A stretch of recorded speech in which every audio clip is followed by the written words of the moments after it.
আসসালামু আলাইকুম এভরিওয়ান। আজকে আমি মাছ ভাজা করব। তো আমি মাছগুলো গা কাচিয়ে নিয়ে এগুলো ভালো করে ধুয়ে নেব।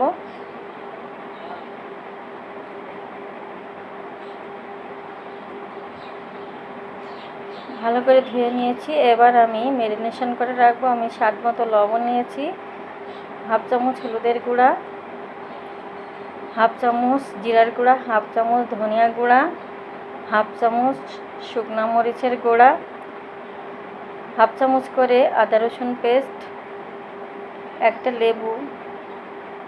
লেবুর কিছু অংশ চিপে নিয়েছি, আর নিয়েছি সরিষার তেল। অবশ্যই আপনারা সরিষার তেল দিয়ে এটা ম্যারিনেশন করে রাখবেন, খেতে দারুণ লাগে। তা আমি এটা আধা ঘন্টার জন্য ম্যারিনেশন করে রাখবো। আপনাদের হাতে সময় থাকলে 1-2 ঘন্টা আগেও রেখে দিতে পারেন। তো আমি আধা ঘন্টা পরে ফিরে এসেছি। এবার কড়াইয়ে পরিমাণ মতো তেল দিয়ে কড়াইটা গরম করে নিয়েছি, নিয়ে এবার মাছগুলো এক এক করে ভেজে নেব। এই মাছটা খেতে দুর্দান্ত লাগে। আমি বলবো না কি মাছ, এটা আপনারাই বলবেন আমাকে কমেন্টস করে যে কী মাছ।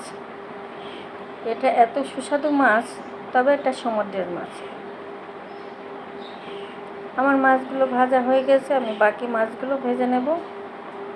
তা আপনারা আমার ভিডিওটা কে কোথা থেকে দেখছেন? যদি ইউটিউব চ্যানেল থেকে দেখেন তাহলে অবশ্যই সাবস্ক্রাইব করে দেবেন, আর ফেসবুক থেকে দেখলে ফলো দিয়ে পাশে থাকবেন। দেখুন আমার হয়ে গেছে, কত দারুণ হয়েছে। আল্লাহ হাফেজ।